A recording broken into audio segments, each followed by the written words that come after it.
I'm Barbara, 32F, and I've been married to Jimmy, 35M, for 4 years. We met in college when I was a sophomore and he was a senior. I was immediately drawn to his kindness and protective nature. We dated for 5 years before getting married in a small ceremony surrounded by close friends and family. Jimmy and I have always had a good relationship, but lately we've been having some serious issues because of Jimmy's younger brother, Brent, 29M. To understand the situation better, I need to give you some background on their family dynamics. Jimmy and Brent lost their parents in a car accident when Jimmy was 18 and Brent was 12. It was a devastating blow to both of them, but especially to Brent, who was still so young. Jimmy, being the older brother, took on the responsibility of raising Brent. He put his own dreams on hold, working multiple jobs to support them both while also trying to finish college. This experience created an incredibly strong bond between the brothers, but it also established an unhealthy dynamic where Jimmy feels overly responsible for Brent's well-being, often at the expense of his own needs. And now, our marriage. Brent has always struggled with independence and responsibility. Throughout his 20s, he bounced from job to job, never really settling into a career. Jimmy was always there to bail him out financially or use his connections to find Brent new opportunities. I've lost count of how many times Jimmy has lent Brent money that was never repaid. Despite my concerns about this pattern, I tried to be supportive. I knew how important Brent was to Jimmy, and I wanted to be a good sister-in-law. But over the years, I've watched Brent take advantage of Jimmy's generosity time and time again. The current situation started about 6 months ago when Brent's wife, Lisa, left him for another man. They had been married for just 2 years, and the split was messy and painful. Brent fell into a deep depression, started drinking heavily, and eventually lost his job as an accountant due to frequent absences and mistakes. At first, I was sympathetic. Divorce is hard, and I understood that Brent was struggling. Jimmy and I invited him over for dinner regularly, listened to him vent about Lisa, and tried to encourage him to seek therapy or join a support group. But as weeks turned into months, it became clear that Brent wasn't making any effort to improve his situation. Last month, Brent showed up at our doorstep late one night, clearly drunk and emotional. He told us that he couldn't afford his rent anymore and begged us to let him stay with us, just for a little while, until he got back on his feet. Jimmy immediately said yes without even glancing in my direction. I was blindsided and upset that Jimmy made this decision unilaterally, but I bit my tongue in the moment. Later that night, when Brent was asleep on our couch, I tried to talk to Jimmy about setting some ground rules and a timeline for Brent's stay. Jimmy brushed off my concerns, saying we needed to be there for Brent in his time of need. Reluctantly, I agreed to let Brent stay with us, thinking it would only be for a few weeks. But it's been over a month now, and Brent shows no signs of leaving or even trying to find a job.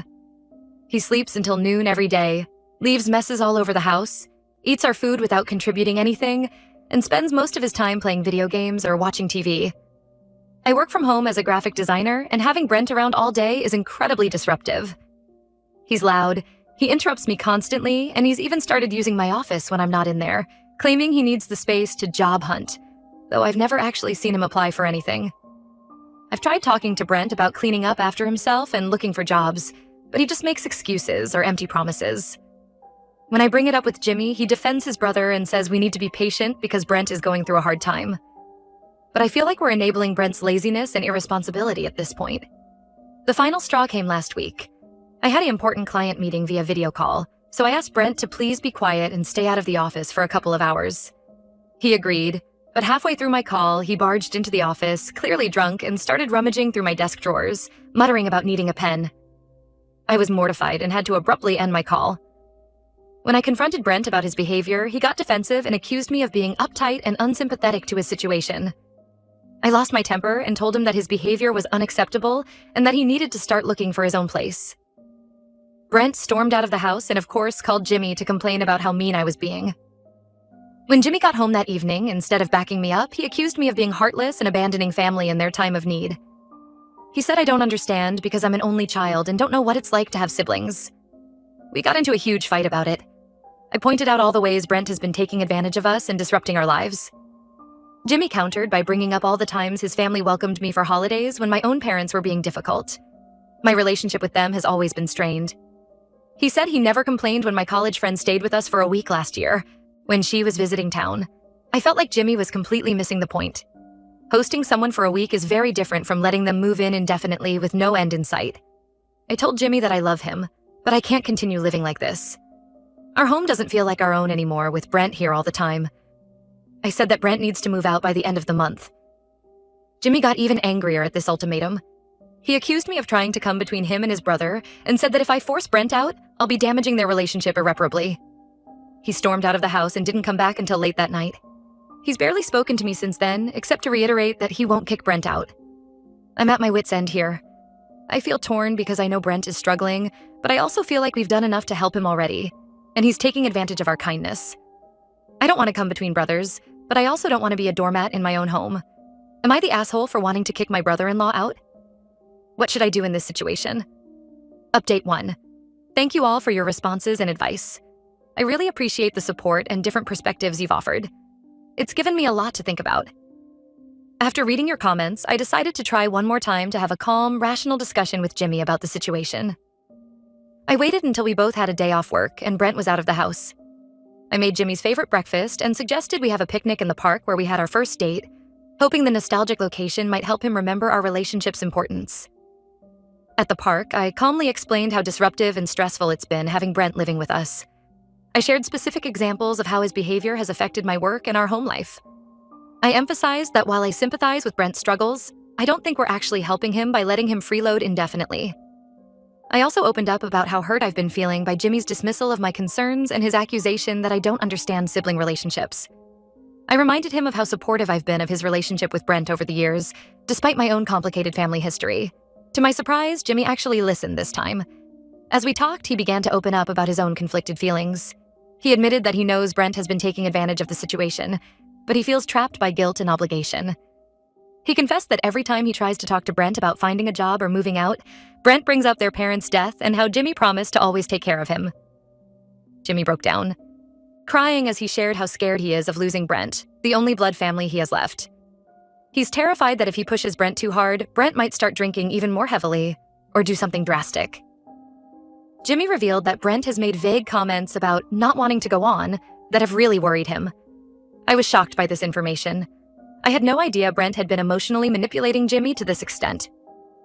It made me see the situation in a new light, and I felt a renewed sense of compassion for both brothers. After a long, emotional conversation, Jimmy and I agreed that we need to find a way to help Brent that doesn't involve him living with us indefinitely. We decided to give Brent 2 more months to get a job and find his own place. In the meantime, we're going to set some firm house rules. Brent must contribute to groceries and household expenses. He needs to do his share of chores around the house. He must actively apply to jobs every day and show us proof of his applications. No more drinking in the house. He needs to respect my work hours and stay out of my office. Jimmy agreed to have a serious talk with Brent about these expectations and the 2-month timeline. He also promised to look into resources for addiction counseling and therapy for Brent, recognizing that his brother needs professional help that we can't provide. I felt cautiously optimistic after our conversation. Jimmy and I seemed to be on the same page for the first time in weeks, and I was hopeful that we could work together to improve the situation. However, things took an unexpected turn the very next day. I was working in my office when I overheard Brent on the phone in the living room. He was talking to someone, I think a friend, and complaining loudly about how unreasonable Jimmy and I were being, and how we were kicking him out on the street. He called me several nasty names and said I had turned Jimmy against him. The worst part was when I heard him say, "I know how to handle Jimmy. I'll just remind him of mom and dad, maybe threaten to do something stupid and he'll back down. He always does." I was furious. All the compassion I had felt the day before evaporated in an instant. I stormed out of my office and confronted Brent about what I'd heard. He was shocked to realize I'd overheard him and quickly tried to backpedal, claiming I had misunderstood. We got into a heated argument. Brent accused me of eavesdropping and said I was trying to come between him and his brother. I lost my temper and called him an entitled, manipulative mooch who needed to grow up and take responsibility for his own life. I told him I knew about his emotional blackmail of Jimmy and that it needed to stop immediately. Brent's face turned red with anger. He started yelling about how I could never understand what he and Jimmy had been through, how I was trying to steal his brother away, and how he'd make sure Jimmy knew what a cold-hearted bitch I really was. Then he stormed out of the house, slamming the door behind him. I was shaking with anger and adrenaline. I tried to call Jimmy at work, but he didn't answer. I sent him a text asking him to come home as soon as possible because we needed to talk. A few hours later, Jimmy came home to find me still upset and Brent nowhere to be seen. When I explained what had happened, I expected Jimmy to be as angry as I was at Brent's manipulation. Instead, to my shock and dismay, Jimmy defended Brent. He said I shouldn't have confronted Brent like that I must have misunderstood what I heard, and that even if Brent did say those things, he probably didn't mean them. He accused me of provoking Brent and making the situation worse. We got into another big fight. I couldn't believe Jimmy was taking Brent's side after everything we had talked about the day before. Jimmy ended up leaving to go find Brent, saying he was worried about his brother's state of mind. That was yesterday, and Jimmy still hasn't come home. He's not answering my calls or texts. I have no idea where he and Brent are or what's going to happen next. I'm at my wit's end here. I feel like I'm the bad guy no matter what I do. Part of me just wants to pack up and leave for a while to get away from this whole toxic situation. But I also don't want to abandon my home, or let Brent drive a wedge between me and Jimmy. I don't know where to go from here. Any advice on how to handle this mess would be greatly appreciated. Update 2. It's been a week since my last update, and things have only gotten more complicated and stressful. After Jimmy left to find Brent, they both stayed at a hotel for a couple of nights. Jimmy finally called me on the third day, saying they were coming home and we all needed to talk. I braced myself for what I expected to be a difficult conversation. When they arrived, I was shocked to see how haggard and emotional both brothers looked. It turns out they'd spent those days having intense discussions about their relationship, their parents' death, and Brent's struggles. Jimmy had finally confronted Brent about his manipulative behavior, and ultimatums were made. The three of us sat down in our living room, the tension palpable. Jimmy started by apologizing to me for dismissing my concerns and leaving like he did. He admitted that he'd been in denial about the extent of Brent's issues and the strain it was putting on our marriage. Brent then spoke up, his voice shaky. He apologized for his behavior and acknowledged that he'd been taking advantage of our kindness. He revealed that he's been struggling with depression and alcohol addiction since his divorce, using emotional manipulation to avoid facing his problems. The conversation that followed was long, emotional, and at times heated. We discussed boundaries, expectations, and the need for real change. By the end, we had come to an agreement. Brent would move out within 2 weeks to a small apartment Jimmy would help him find. He would enter an outpatient rehab program for his alcohol addiction. He would start seeing a therapist to work on his depression and codependency issues. Jimmy and I would attend couples counseling to work on our communication and rebuild trust.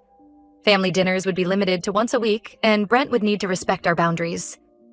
I felt cautiously optimistic about this plan, but also exhausted and wary. The past few months had taken a significant toll on my relationship with Jimmy, and I knew we had a long road ahead to repair the damage. The next 2 weeks were a flurry of activity as we helped Brent find an apartment and pack his things. There were moments of tension, particularly when Brent made comments about feeling kicked out, but Jimmy was firm in reinforcing the plan we'd all agreed to. Now, Brent has been in his new apartment for about a week. He started his rehab program and seems to be taking it seriously so far. Jimmy and I had our first couples counseling session, which was difficult but productive. We're learning to communicate better and address the underlying issues that led to this situation. However, I'm still struggling with lingering resentment and trust issues. I find myself questioning Jimmy's commitment to our relationship and worrying that he'll backslide into prioritizing Brent over our marriage. I'm trying to be patient and give him a chance to prove himself, but it's hard. There have been a few concerning incidents. Twice now, Brent has called Jimmy late at night, claiming to be in crisis.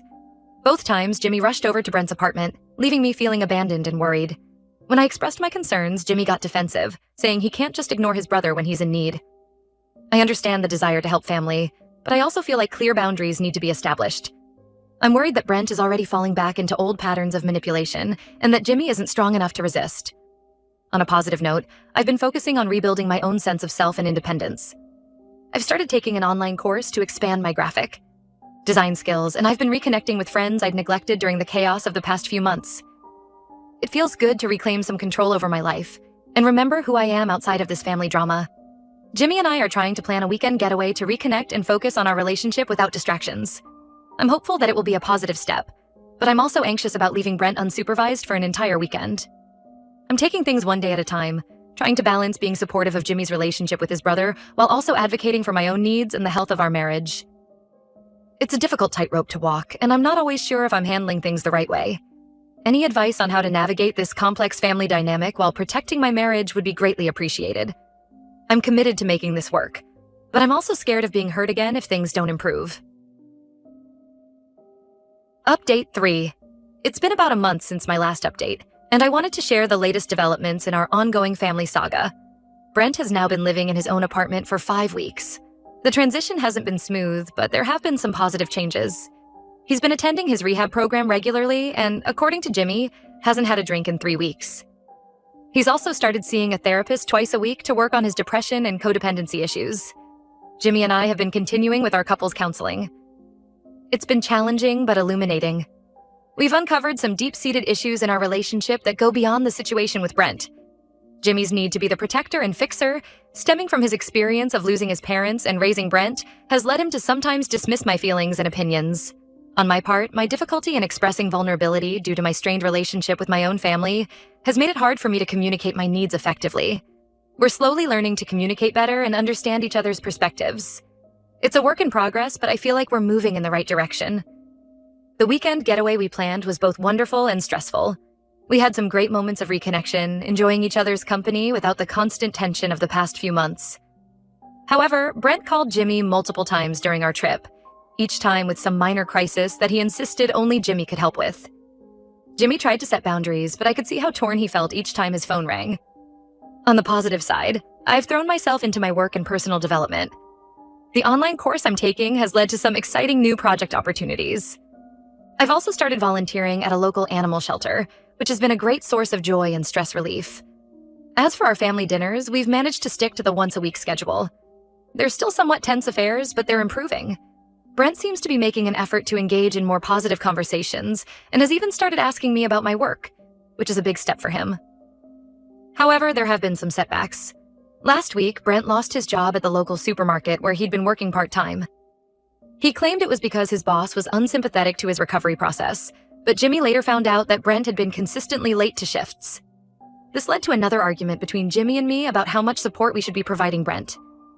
I'm trying to be patient and understanding, but I still find myself feeling resentful at times.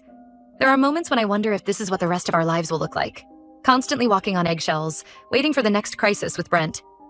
Jimmy and I had a long talk last night about our future. We both agreed that we want to make our marriage work, but we also acknowledged that Brent's issues will likely be a part of our lives for the foreseeable future. We're trying to find a balance between being supportive family members and maintaining healthy boundaries. We've decided to set some new ground rules. Jimmy will not rush over to Brent's apartment for every crisis. Instead, he'll encourage Brent to use the coping strategies he's learning in therapy. We'll have a no Brent talk rule for date nights, allowing us to focus on our relationship. I'll be more involved in discussions about how we support Brent rather than Jimmy making one-sided decisions. I'm cautiously optimistic about these changes, but I know we have a long road ahead of us. I love Jimmy, and I want to support him, but I also need to make sure I'm taking care of myself and my own needs. As we move forward, I'm trying to take things one day at a time. Some days are better than others. I'm learning to celebrate the small victories, like Brent making it through a family dinner without any drama, or Jimmy and I having a disagreement without it turning into a big fight about his brother. I'm not sure what the future holds for us, but I'm committed to doing the work to make our marriage stronger. At the same time, I'm also trying to build a life for myself outside of this family drama, focusing on my career and personal interests. Thank you all for your support throughout this journey. Your advice and perspectives have been invaluable. I'll update again if there are any significant changes in our situation.